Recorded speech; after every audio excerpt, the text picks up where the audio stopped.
I'm Betsy with Mount Bachelor Patrol. I'm here today to introduce you to our beacon training park that we've installed down at the bottom of Red Chair, accessible by the parking lot, just a 150-foot walk up.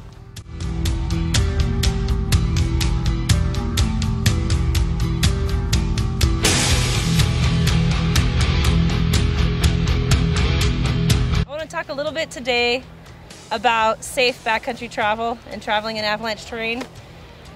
There's important components whenever traveling in the backcountry.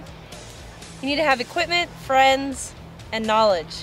Equipment you need to have, everybody needs to have an avalanche beacon. You need to carry a shovel, a probe, and all of that stores really nicely in a backpack.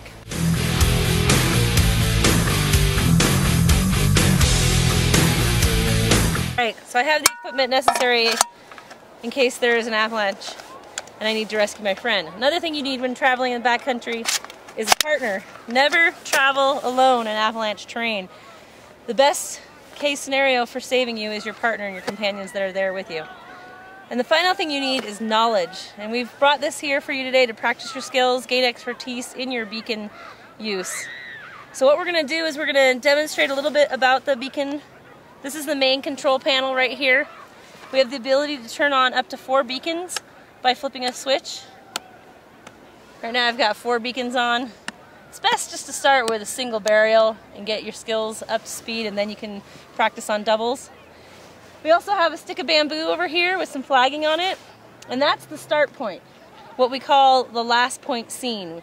If there were an avalanche that had occurred and you watched your partner go down the slide, that would be the last point you saw them, and that's where you would start your search. Don't start your search here at the main control box. Start over here at the last point scene.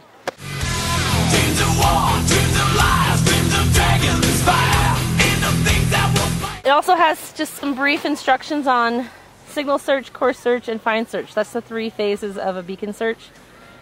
The signal search is when you're doing your zigzag, looking for a signal. Once you pick up a signal, that's the course search, and you're going to be following the induction line and following what the beacon's telling you coming in. And once you get into close range, you're going to do your find search. That's when you're on the ground and you're bracketing. And with the tracker beacon, you'll be looking for your lowest number reading. Once you've determined where you think the beacon's buried, you'll pinpoint with a probe.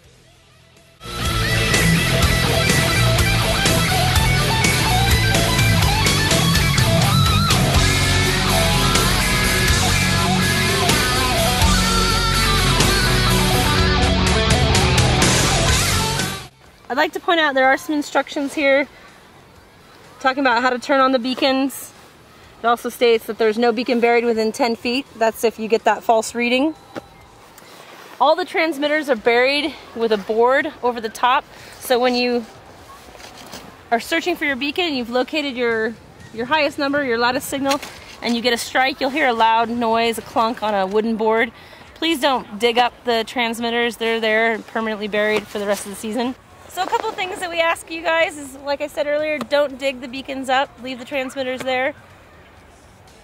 Turn all the transmitters off when you're done, it's run off of battery power. And just close the box and secure it to keep it waterproof when you're done using it. Tell your friends, welcome, and have fun in training.